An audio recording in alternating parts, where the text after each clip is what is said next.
Hola, ¿cómo están nuestros amigos y amigas de Instagram? Ya también estamos conectándonos en Facebook, solo que me avisen porque hoy tenemos un invitado interesantísimo que evidentemente, bueno, pues tiene mucho que compartirnos a todos nosotros y a todas nosotras. Y él es el doctor, en psicología. Bueno, él es psicólogo, él es terapeuta de adicciones en la Chase en Italia. Bueno, espero haberlo pronunciado bien. Es especialista en logoterapia, hace trabajo en adicciones. Y bueno, sobre todo es un gran amigo de nosotros. Y bueno, me gustaría, doctor Julián, que tú te presentaras un poquito para que te conociéramos un poco más y que nos dijeras cuál es como tu interés por el tema del que vamos a hablar hoy, que es el tema de la ayahuasca, que en algunos lugares les dicen yagué también, ¿no? Corrígeme si estoy mal. Ajá, sí, sí, sí. Es correcto, sí, es conocida como ayahuasca, especialmente en las regiones del Ecuador y el Perú, y yagé es en Colombia el nombre que recibe principalmente. Hay otros nombres, pero principalmente yagé lo llaman. Pues no seas malo, Bueno, preséntate un poquito porque sé que te hice una presentación muy breve, ¿no? Y también les comentamos que Jackie claro. sí iba a estar con nosotros, solo que tuvo que hacer unos trámites, pero en unos minutos ya se va a anexar con nosotros nuestro querido Jackie. Por favor, doctor. Perfecto. Bueno, antes que nada, muchísimas gracias a ti, Max, a Jackie, por la invitación. Muy honrado de poder participar de este No, espacio y a bienvenido. todas las personas que nos están escuchando también. Un gusto poder llegar a todos ustedes a través de este live. Espero que sea algo enriquecedor, nutrido este diálogo. Y bueno, algo de mí, muy resumidamente, pues bueno, soy psicólogo, terapeuta en adicciones, como lo mencionabas. He trabajado mucho tiempo tanto en el ámbito de la intervención como de la prevención. Estuve mucho tiempo vinculado a Colectivo Aquí y Ahora, a Grupo SAPS, junto con Efrén Martínez. Es un gran amigo, quien admiro, un gran mentor en todo mi proceso también de formación.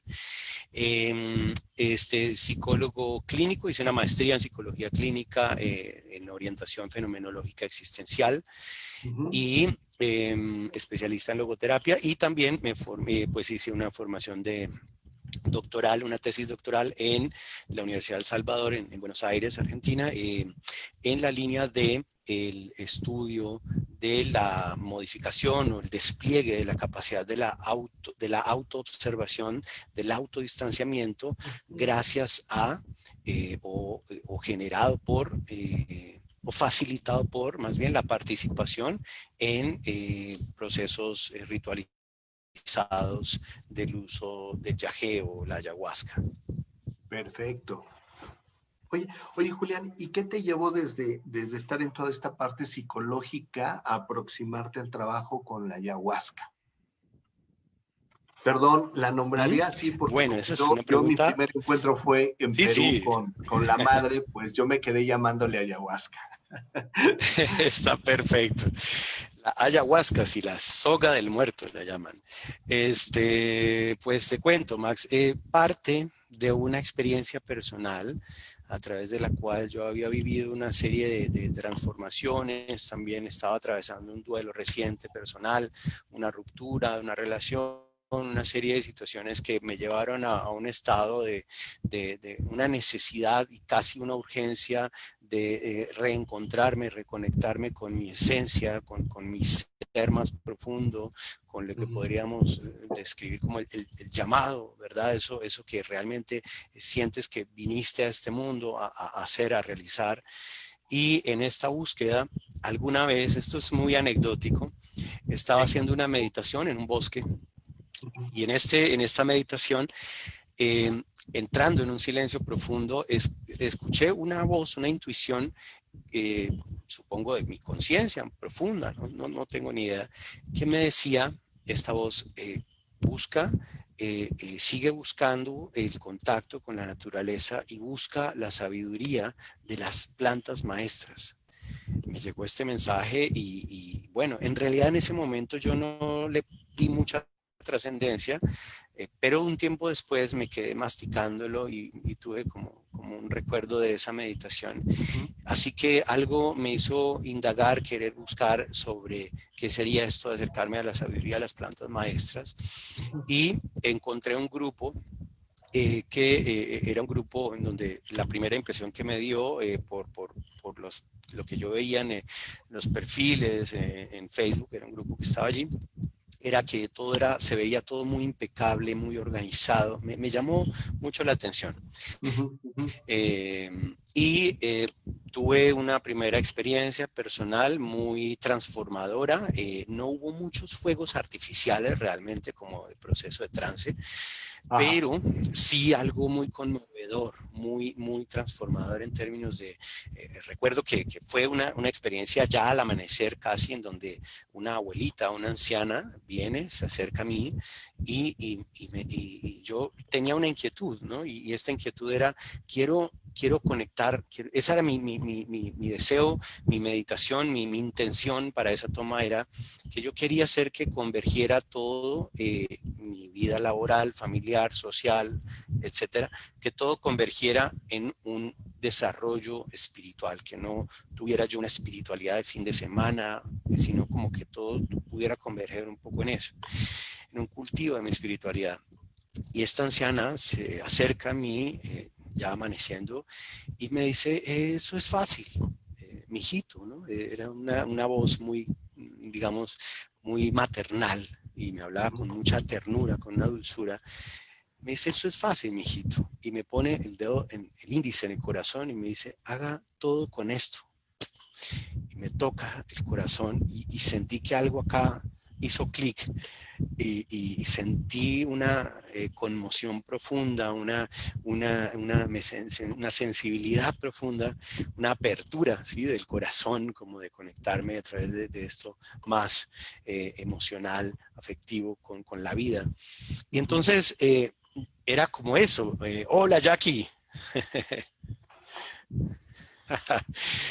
Entonces, esto me conectó Ujú. bueno, no es tan fácil. Y entonces lo que pasó a partir de ahí, Max, es Ujú. que mi vida, si yo hago una retrospectiva, no cambió absolutamente nada. Es decir, seguía haciendo exactamente las mismas cosas, pero por razones distintas. ¿Mm? Ujú. Ujú. Muy conectado, como de hacerlo todo desde el amor y por amor. Entonces, eso fue una inquietud, algo que me conmovió profundamente, me transformó en solo una ceremonia. Por supuesto, esto es algo que apenas abrió una puerta de un proceso, Ujú. pero que me llevó a pensar bueno, si había sido útil para mí, provechoso, podría seguramente ser provechoso para muchas otras personas. Y a Claro. partir de ahí tuvo esa iniciativa. Sí, qué bueno que ya estás con nosotros, Jackie. Le estaba preguntando justo a Julián cómo había sido el paso de la psicología a, pues, este trabajo con la ayahuasca. Ujú. Sí, pero bueno, primero gracias por la espera y soportar un poco que encontré ya mucho tráfico en la Ciudad de México, lo cual es extraño porque normalmente pues, se supone que estamos a mitad de una pandemia todavía, Ujú. pero había mucho tráfico para volver, ¿sabes? Entonces me retrasó más de lo que yo pensaba, mil disculpas, pero qué bueno, bienvenido Julián, qué bueno que estés por acá. Muchas gracias, Jackie. Gracias a ti. Y ya estaba escuchando ahorita que le contabas a Max un poco de qué fue lo que, si me imagino, porque planeamos Max y yo hacerte esa pregunta, Ajá. qué es lo que a ti te había hecho comenzar a trabajar, ¿verdad? Propiamente con el ayahuasca. Ujú. Así es. Esto fue un primer acercamiento. A partir de ahí, y es algo que vale la pena mencionar, entré en un proceso de convertirme en paciente de la medicina de la ayahuasca, porque siempre cuando tienes una primera o unas primeras experiencias con esta medicina, entras en calidad de paciente, no importa cuánta preparación académica tengas, porque nosotros, pues en nuestra cultura occidental, pensamos siempre, yo estoy bien y yo puedo ayudar. Cuando tomas medicina y la medicina trabaja a un nivel profundo, te das cuenta que esto es una gran mentira. y que te corre un velo, digamos, y que hay enfermedad que no necesariamente es lo que llamamos psicopatología, ¿cierto? Pero que hay una serie, digamos, de telarañas emocionales, mentales, que esta medicina trabaja a un nivel muy sutil y entra a hilar muy delgadito y hacerte conexiones de pasado presente que nunca antes habías hecho. Entonces, después de atravesar un proceso de sanación, que aún hoy en día me considero eso, un paciente, llevo 5 años de haber tenido esa primera experiencia, y algunas horas de vuelo con inmersión en la selva, en algunos encuentros periódicamente, pero en calidad de paciente, digamos, lo que yo he encontrado ya aquí es que, y es un poco la manera en cómo entiendo cómo puede aportar la medicina del yagé o la ayahuasca a la psicoterapia, creo que se pueden encontrar mutuas aportaciones sin que el chamán sea un psicólogo ni el psicólogo pretenda ser un chamán, pero que genere un diálogo de saberes que permita un aprovechamiento de esas dos, digamos, visiones y un enriquecimiento de la psicoterapia. Entonces, claro, habilita diálogos quizá mucho más profundos y mucha mayor capacidad de autoconciencia, que es el tema en el que hice la tesis doctoral, la autoconciencia ampliada gracias a las participaciones en estas ceremonias. Claro, claro. Bueno, no sé si estés de acuerdo, Julián, y tú también, Max, pero a mí me da la impresión que en general las plantas de poder y el trabajo en general, ya sea a través de una sustancia o a través de otro medio, pero el trabajo con estados no ordinarios de conciencia es un trabajo que nos exige estar en la posición de principiantes. No podemos asumir la posición del experto en este tipo de cosas. Es una exigencia la posición de principiantes. Y fíjate que eso es una de las cosas que a mí me han gustado de ese tipo de trabajo, porque es algo que se empalma de una manera fantástica con lo que a Max y a mí nos gusta mucho, que es el trabajo con la fenomenología, porque también es un trabajo que te invita a estar siempre desde la posición de principiante. Pero es como si las plantas de poder, ¿no? No te dan chance de que juegues a que eres experto. Ellas te ponen ahí está directito para que sepas que eres principiante en este asunto y que nunca alcanzamos a comprender todo su misterio, ¿no? ¿O cómo lo ven ustedes? Absolutamente. Sí, ¿Qué dirías, Max? pensaba también en esta postura de humildad, ¿no? Porque de verdad te redimensiona en este misterio que tú hablas, y es una postura de humildad, porque a ratos cuando entramos por primera vez a muchas situaciones, creemos que sabemos y los títulos llegan y todo esto, pero también es volver a una postura de humildad frente a este misterio. Uh-huh.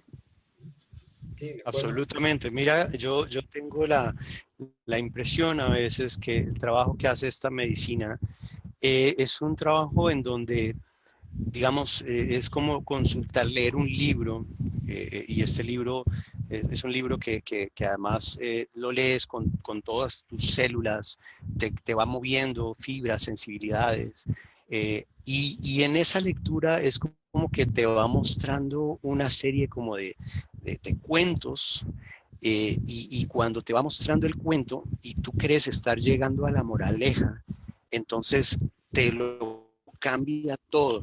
Es como un koan de estos zen que son de alguna manera que no tienen resolución.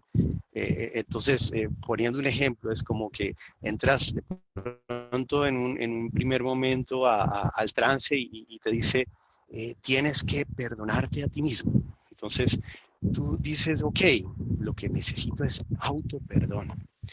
Y entonces después, más adelante te dice, no, un momento, es que tienes que entender que no hay nada que perdonarte. Y después, entonces, profundizas y después te dice, no, espérate, es que no hay un yo a quien perdonar, porque eso no existe. Y siempre te está cambiando los marcos de referencia y te deja como, te descoloca y pone patas arriba tu lógica y tu racionamiento, ¿no? Sí, de acuerdo. Y esto además, fíjate, tal como lo mencionas, es como si hubiera capas, ¿no? Como si fuera quitándole las capas a la cebolla, digamos, pero además son capas en espiral, porque de pronto la última capa te deja en el principio una vez más, ¿no? Y entonces estás todo el tiempo en ese trabajo. Claro. Exacto, exacto. Oye, Sí, Julián, entonces, y cuando te dice de pronto te va a botar ya la moraleja al final, te dice, y entonces la moraleja es, y te deja como perdido también, ¿no? Pero es como, ve, trabaja y busca la respuesta, ¿no? ¿cuál es el título de tu tesis, Julián? ¿Cómo la titulaste? Mira, aquí la tengo, a mí se me olvida a veces. Se llama la participación en tomas de Yagé como elemento modificador de la capacidad de autoconciencia, estudiado en 3 sujetos que se encuentran en un proceso psicoterapéutico. Ok, ok. Porque fíjate que aquí quiero yo plantear algo y saber tú, Julián, que pues has estudiado mucho el tema, Max, que también pues eres alguien que además lo vive de una manera muy seria todo esto. Entonces, hacerles una pregunta que yo he vivido también. Fíjense que yo me he dado cuenta que hay dos tipos déjenme decirlo así, de bebedores de yagé o de ayahuasca. Dos tipos de personas que se acercan a esta experiencia. Obviamente estoy siendo reduccionista poniéndolo solamente en dos, pero para fines de la conversación, ¿no? Unas son las personas que, como lo que tú mencionas, Julián, descubren un montón de cosas de sí mismas y de verdad ves que se convierten en personas más amorosas, que de verdad ves que se convierten en personas con una conciencia más abierta, por supuesto. Y otras, porque conozco algunos que me cuentan que llevan 300 abuelitas, ¿no? Como también se le llama la ayahuasca, ¿no?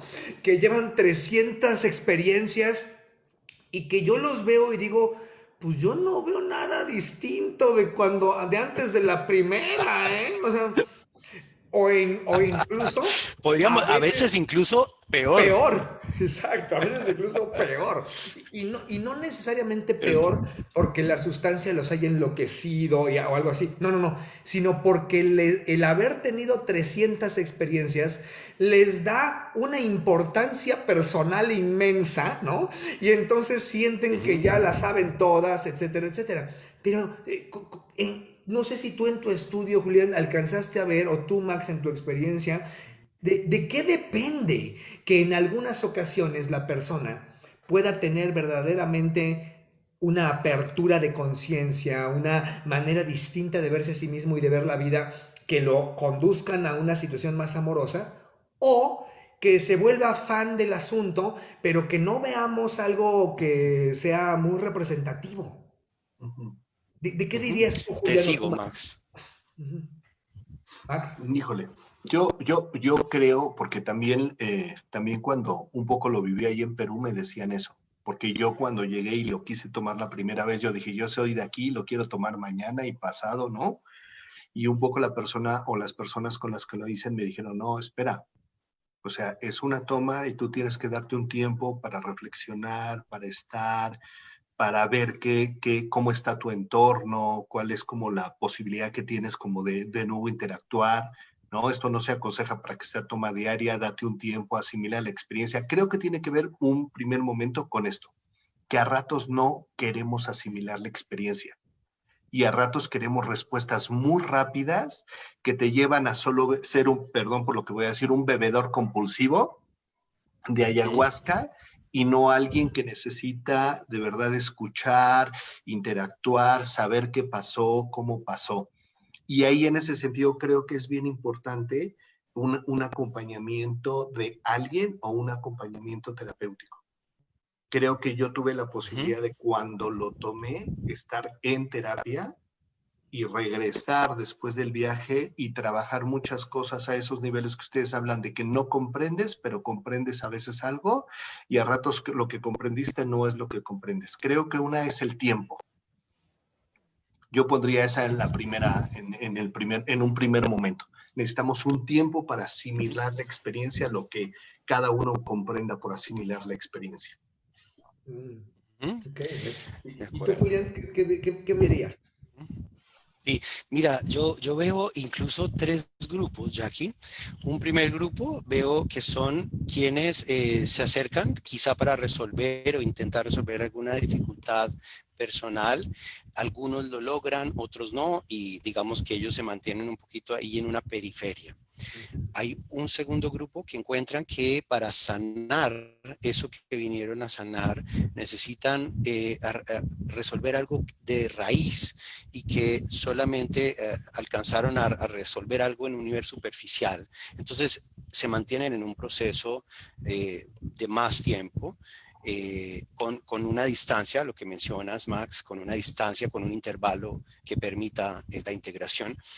Y un tercer grupo es quienes encuentran en este camino un camino, digámoslo, de crecimiento y de cultivo de su espiritualidad. Entonces, esto se traduce un poco más como en convertirse en, digámoslo, en discípulo de la medicina. Yo creo, y mira que me hiciste acordar, hay una cita de este autor, de Josep Maria Ferri-Glà, que es un catalán, digamos, bastante polémico. Yo tengo algunas cosas que me parecen muy valiosas de él, que rescato, otras que cuestiono y critico. Pero una de las que cito ahí de él es que dice: conozco personas que toman medicina que son muy sabias y entre más toman esta medicina cada vez son más sabias. Y conozco a otros que son unos imbéciles y entre más toman cada vez son más idiotas. Entonces, esto sí, yo creo que efectivamente por esta inflación del ego, seguramente que mencionas, Jackie, y yo creo que tal vez lo que hace la diferencia es qué tanto, digamos, estás dispuesto a obedecer unas recomendaciones, a obedecer. La misma planta te va poniendo un trabajo, unas tareas, pero la tarea no es la solución. La solución es hacer la tarea, ¿verdad? Y hay muchas personas que confunden haber recibido un mensaje o algo revelador, una epifanía o algo por el estilo, como si eso fuera haber resuelto el problema. Y esto es apenas la tarea que hay que hacer, ¿no? Que es una cosa que te escuchaba en el live que transmitiste con anterioridad junto con Max, que decías, ahí, después de que pasa la ceremonia, es cuando empieza realmente el trabajo, ¿no? Entonces creo que depende mucho de eso, de qué tanto sigues unas indicaciones, unas recomendaciones, qué tanto haces la tarea, el trabajo. Ajá. Me gusta lo que dices, Julián. Estoy de acuerdo contigo. Y de hecho, déjame decirte algo. Sabes que Joseph, el autor del libro que mencionas, estuvo antes de la pandemia, unos 4 meses antes, estuvo en México y de hecho dio una conferencia en el Círculo Existencial, ahí donde Max y yo trabajamos. Ah, Dio mira, una conferencia, Joseph, ahí en el Círculo. Yo creo que qué debe haber sido como por privilegio. octubre, ¿no? Más o menos, Uh que dio -huh, la conferencia, ¿no, Max? Más o uh -huh. menos. Sí, estuvo ahí, pero lamentablemente yo no pude Wow. escucharlo. O sea, justo en el momento en el que era la conferencia, yo estaba dando una clase que ya tenía contratada desde antes y que no pude mover, ¿no? En otra institución. Entonces, no pude mover a esa clase y no pude Qué asistir a su lástima. conferencia. Pero la gente que asistió me comentó me dio muy buenos comentarios. Y yo, este libro que dices es nuevo, ¿verdad? Porque yo he leído algo de él, pero este libro no lo he leído. Sí, es más o menos reciente. Este será ya te saco de la duda, 2018 es, Ujú. 2017, 2018. Sí, En sí. realidad yo, digamos, admiro su trabajo. Él estuvo viviendo entre los Shuar en el Ecuador mucho tiempo, alrededor de 5 años. Pero principalmente lo que yo cuestiono un poco de su trabajo y de sus planteamientos son dos cosas. La primera es que hace una lectura, primero que dice que se convirtió él en chamán, y en un proceso de 5 años de inmersión en la selva no es nada para hacerte chamán, menos No, si claro que no. vienes de afuera. Entonces, pero bueno, él dice haberse convertido en chamán. A partir de entonces se hace llamar Chema. Y también él menciona que él habla, por ejemplo, del animismo indígena. Y a mí eso me parece muy raro, que un chamán hable del animismo indígena. Es como si alguien que hubiera estudiado la teoría de la relatividad de Einstein diga que la teoría de la relatividad es de los alemanes. Me explico, es como desconocer que hay algo universal que es atemporal y que no está circunscrito a un momento, ni a una cultura, ni hace parte solo del folclore. Y la otra cosa que de pronto cuestiono y admiro muchas de las cosas que ha hecho, ojalá yo hubiera hecho la mitad de lo que él ha hecho en su trabajo, pero, pero, pero que él crea lo que él llama una tercera vía. Él se autodenomina el precursor de una tercera vía. Y dice que la primera vía es la vía tradicional de las comunidades indígenas, una segunda vía es la vía de las religiones, la vía confesional de las religiones sincréticas del Brasil, como el Santo Daime, la Unión do Vegetal o estas religiones. Esos grupos. Y la tercera vía, dice él, que es la vía terapéutica. Que es un poco, si no lo interpreto mal, ojalá no quiero equivocarme y juzgarlo mal, el planteamiento, pero entiendo que es una vía desprovista de algo sagrado, de algo, digámoslo, espiritual. Y estos rituales, yo quiero hacer una pequeña cita de algo, si me permites, Jackie, Por favor. y es que estas ceremonias, estos rituales, que podríamos pensar que son especulativos y que cada taita, cada chamán crea su propio ritual, hay algo muy curioso, muy particular, y es que entre comunidades indígenas que tienen distancias geográficas enormes y diferencias lingüísticas que harían casi imposible la comunicación entre ellas, hay unos comunes, unos elementos en común que encuentras siempre. Entonces, y sin haberse puesto de acuerdo, no es que organizaron un congreso, un foro para organizarlo y ponerse de acuerdo. Entonces, pareciera que tuviera sentido esto que ellos dicen de que la planta se los enseñó. Entonces, desde el punto de vista sagrado, no existe una tercera vía a menos que la planta lo ordene, porque hay una relación que establecemos en nuestra cultura occidental, sujeto-objeto, donde la planta es un objeto, pero en el manejo sagrado hay una relación sujeto-supersujeto. Entonces, el tomador está allí también para servir a la voluntad de la planta. Esto es una cosa muy contracultural, digamos, para el ámbito académico, ¿no? Pero, ¿cómo es posible que cofanes, ingas, tucanos, huitotos, shuar, siona, kamsá, los chipivo, conigo, hubieran tenido los mismos rituales o los mismos elementos, como es el fuego para transmutar la energía, el altar, la mesa del altar, las velitas, el saumerio, el soplo, la música / medicina, etcétera? ¿Cómo es posible? ¿Quién los puso de acuerdo? ¿Verdad? Entonces, esto solo lo menciono para hablar de que esto no es especulativo.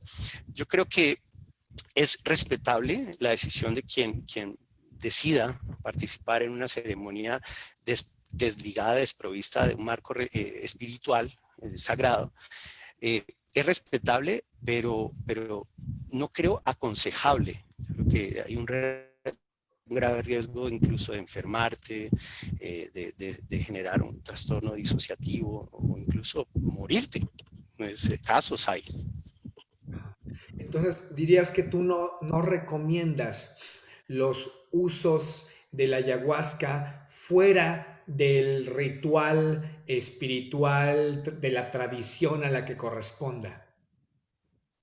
Si digamos, voy a ponerte un ejemplo. Para mí, hay como tres olas en la exploración del yagé y la ayahuasca. Hubo una primera ola, yo los llamo los exploradores, la mayoría que podemos encontrar documentados sobre ellos es en blanco y negro, ¿cierto? Está Bruce Spruce, Richard Evans Schultes, está Albert Hoffman. Estos eran como unos primeros, ¿cierto? Exploradores. Una segunda ola, yo lo llamo los hippies o una onda New Age, en donde está Terence McKenna, donde está este otro, Burroughs, Allen Ginsberg, que eran más que todo como artistas, muy como digamos, de la generación beat de los 60s y 70s y buscadores de estados, digamos, de psicodelia, exploración. De estados alterados de conciencia, Jonathan Ott, que viene a formar o a darle forma a lo que luego se llamó el movimiento de los psiconautas, que hace unos reduccionismos, para mi gusto, unos reduccionismos absolutamente grotescos y vulgares, donde habla de que los espíritus que los indígenas dicen que habitan en las plantas son simplemente moléculas y químicos que se pueden fabricar o sintetizar en un laboratorio. Y una tercera ola, yo la llamo la ola científica. Y en esa ola científica está Jordi Riva, está José Carlos Bouzó, está también Josep María Ferigla, José María Fábregas, pero para mí hay una categoría aparte, yo lo llamo el que la tiene clara, y he encontrado solo uno. Seguro hay más, pero por ahora no he conocido más, que es el doctor Jacques Mabit, que es un psiquiatra que tiene un centro de tratamiento para adicciones en las selvas del Perú, en Tarapoto, que por cierto, de todos estos investigadores es el único que lleva 30 años viviendo en la selva. Él no hace inmersiones esporádicas, él vive allá. Y él enriquece todo lo que ofrece terapéuticamente con la participación en ceremonias de ayahuasca, pero bajo todos los lineamientos, digamos, de la tradición que se transmite de maestro a discípulo, como en todas las tradiciones sagradas, ¿no? Hay una cita que quería compartirles. Esto es el libro tibetano de la vida y la muerte. Hay una cita que creo que viene mucho al caso, que dice, en uno de los sutras, dice el Buda: de todos los Budas que han alcanzado jamás la iluminación, ni uno solo la consiguió sin contar con un maestro. Y de los 1000 Budas que aparecerán en esta era, ninguno alcanzará la iluminación sin contar con un maestro. Yo creo que esto no es muy distinto. Yo creo que esto tiene que tener una línea de sucesión, digamos, de maestro-discípulo. Y lo especulativo, yo no lo puedo condenar, yo soy un ignorante ya aquí.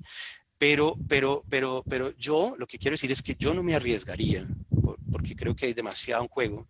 Está mi salud física, mi salud psicológica, emocional, pero también digamos, mi equilibrio espiritual.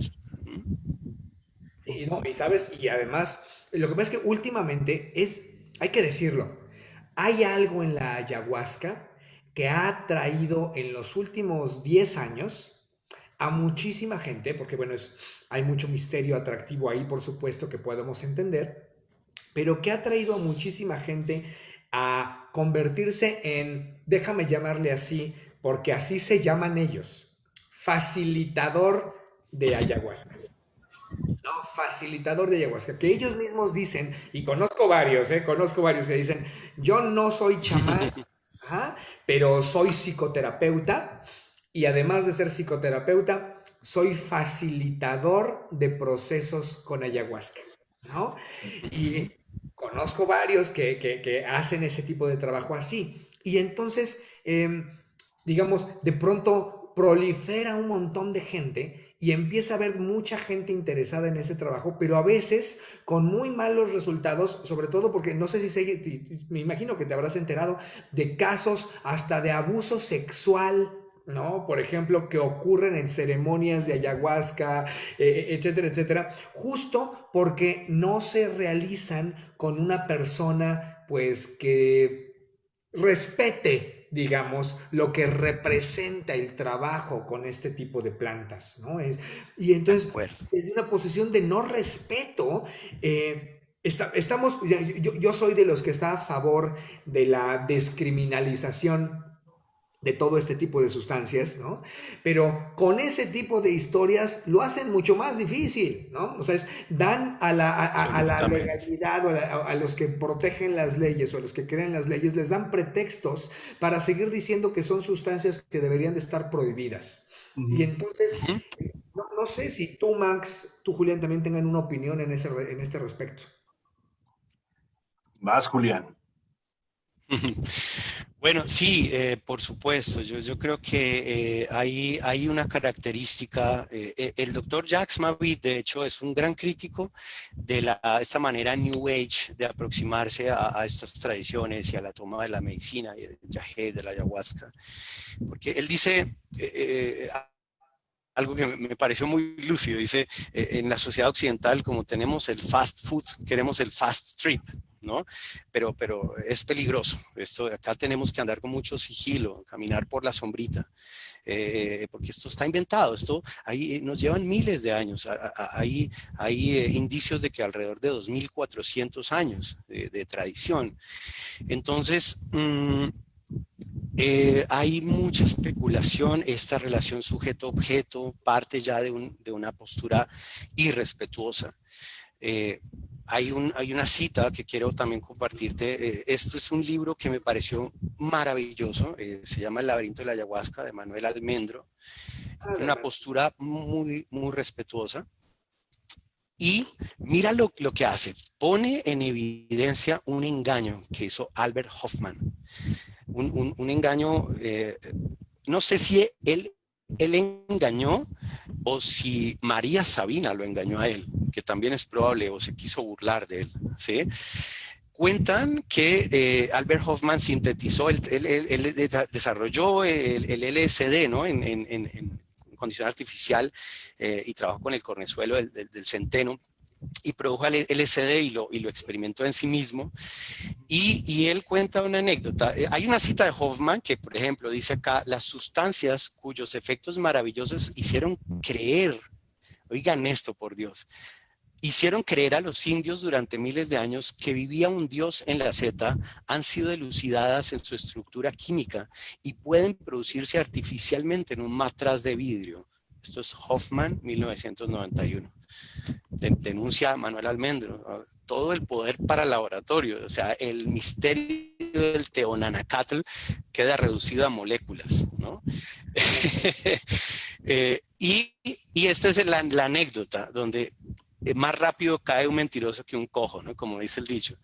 En una de las ceremonias que había oficiado María Sabina, ya aislados los componentes de los hongos, seguramente sintetizó psilocibina o algo así, y Hoffman Hoffman también fue quien sintetizó. entregó en mano, entregó a María Sabina las pastillas de psilocibina en las manos de María Sabina, y según al clarear la mañana, la curandera señaló que las píldoras tenían la misma fuerza que los niños santos. ¿Mm? Entonces, esto es un chiste, realmente, un chiste de mal gusto. Después, en otro texto, Estrada pone en evidencia, y Manuel Almendro hace la observación brillante. Dice que María Sabina, en el libro de Estrada, se lamenta diciendo que desde el momento en que llegaron